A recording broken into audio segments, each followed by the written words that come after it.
The first real fair that I ever went to was with Governor Mike Huckabee. We want to bring him in now. He's the Fox News contributor, of course, and former governor of Arkansas and host of Huckabee on TBN. I don't know if you remember this, but you were in charge of the Governors Association, and it was the first time that I met you and your family. We all flew out, I believe it was in Arkansas, and you hosted a mini state fair. Do you remember this?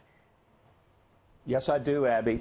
And I remember that your dad and I in Iowa played with REO Speedwagon because your dad is an amazing keyboard player and I'm a mediocre bass player. But I remember, and I will tell you to this day, the best state food fair that I've ever had is pork chop on a stick at the Iowa State Fair. Normally you go to these things and you just take a bite for the cameras and then you kind of pass it on and you know, that's it, one bite. I took one bite of that. It was so good, and they started to take it away from me. I say, touch me, and I kill you. I'm eating the whole thing.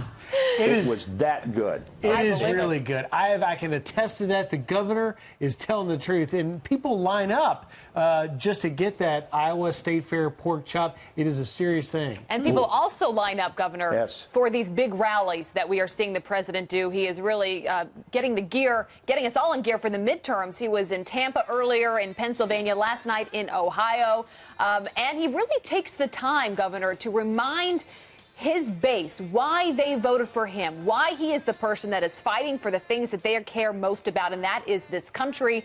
He also talked about predicting a red wave. He said we hear so much about a blue wave coming, and this is why I think we're going to see a red wave. Here's a bit of what he said last night.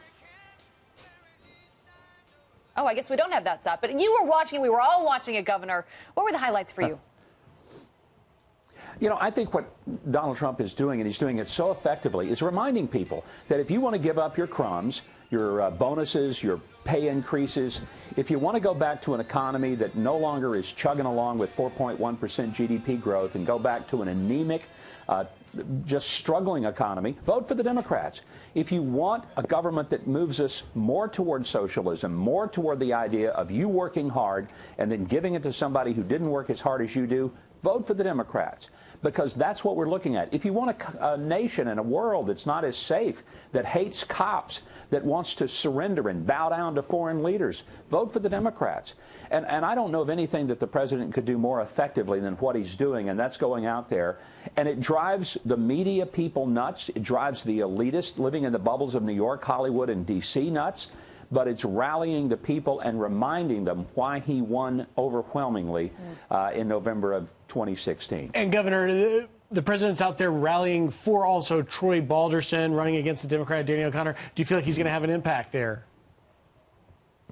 I think he has an impact everywhere he puts his endorsement, because it calls attention. Now, it doesn't mean that when you do an endorsement that it automatically causes people to vote for somebody, but maybe a person that just wasn't on the radar of a lot of voters, suddenly they say, if Donald Trump is for this person, maybe I should be too. And we've seen the influence in key races. Martha Roby in Alabama comes to mind.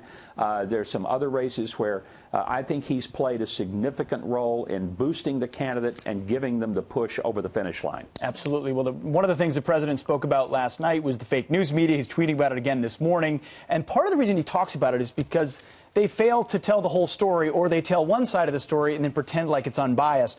One example of that is the New York Times, which the president calls the failing New York Times. And there was an op-ed in there that caught our eye. It talked about the children at Trump rallies.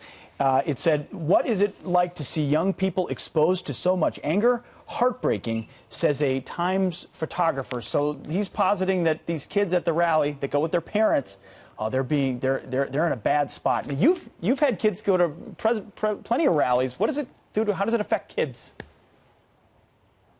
Donald Trump rallies are incredibly patriotic. They're uplifting. But let me ask you something. Have you ever been to an Arkansas LSU game? You want to see some tension. You want to see something you might want to keep your kids away from.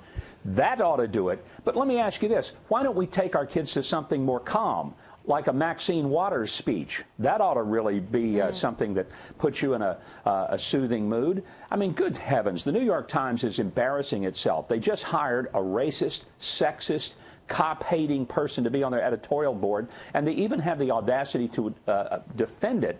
For them to come out and try to say anything negative about the tone of Donald Trump is absolutely laughable. They are making a joke of themselves, and I didn't think they could do a better job of doing that than they already have done. Governor, the battle between the president and the media, it seems to only get hotter and hotter. And he slams them every time. He points back because he knows they're standing right there and they can't respond, obviously. But he continues to call them the enemy of the people. He calls them disgusting, calls them out by name. Do you think this is helpful in the long run, or is he making them the story? Well, they should never be the story. I mean, personally, I would prefer that he spends more time ignoring them because I don't think they matter that much to the average American voter. And I think he's got to distinguish the fact that not all the press are the enemy of the people. A free, responsible press is the best thing we have in a democracy. It's critical to our survival. But the other side of that coin, the press needs to act with some level of responsibility. And when you have showboaters like the guy on CNN who enjoys becoming the story, let me tell you something. Whenever a journalist becomes part of the story, it's no longer a news story. Now it is an editorial story. Because the best journalists are the ones who simply give you the facts, and they really are not part of the story at all. Their views, their opinions, their biases are subjugated to the facts themselves and let the reader or the viewer make the decision. That's not happening very much anywhere in journalism today. And that kind of journalism is the enemy of real freedom and liberty and for people to think for themselves. And that's what he's pointing out. He's simply pointing out that it's been a double standard for a long time, and I'm able to expose it to you. Now, another hallmark of the left has been the use of identity politics and the use of race and gender and sexual orientation as the way of classifying someone. Well, Kamala Harris, who we all know is on the 2020 list potentially for Democrats, a senator from California, she took that head on, and we want to get you to react. Listen. Guys, with that phrase, identity politics. That phrase is used to divide and it is used to distract. It is used to try and shut us up. These issues that they're trying to diminish and demean are the very issues that will define our identity as Americans. So those issues are what define our identity as Americans. In Kamala Harris's world and the world of most of the leftist Democrats, we have the clearest example of the difference between a conservative and a liberal, and here it is. Conservatives believe that our basic form as a nation is built around individual liberty, that I'm personally free and that I'm personally responsible for my freedom. Liberals believe that my freedom is tied to whatever group I'm in, whether it's my gender, whether it's my race, whether it's my socioeconomic standing, and that I got to stay in my group. And if my whole group doesn't advance, I can't advance because it's about the group, not the individual. If you want to know the difference between the left and the right, there it is. Do you believe in individual liberty, individual responsibility, or do you believe that we're part of groupthink? And if you think that it's all about the groups and you stay in your corral and don't leave until the whole herd of sheep go out, well, first of all, you're a liberal. Secondly, I hope you like where your herd is because you're not getting out. I'm grateful to live in a country that let me get out of some of the corrals that I was put in as a child, you know, in terms of poverty, in terms of never thinking I'd go 50 miles from my home. But I grew up believing that in America you can do anything, be anything, if you were willing to work hard, get an education, and not go around calling yourself a victim. Thank God I live in America, and I'll be grateful every day for the extraordinary privilege of being individually free.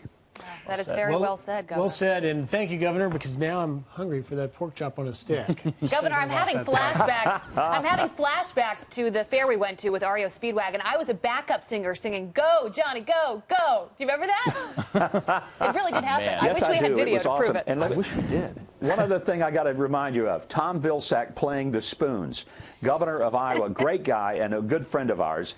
But Tom, you know, he was the host governor, so they got him up on the stage, and he didn't really play an instrument, but he played the spoons, and I felt bad for him the next day because the Des Moines paper excoriated him for saying you had Huckabee on bass, you had Huntsman on keyboard, and then we had our governor playing the spoons. Politics at its best. But he was a good sport. That is a great story, Governor. Great to have you on this morning. Thank you, Governor.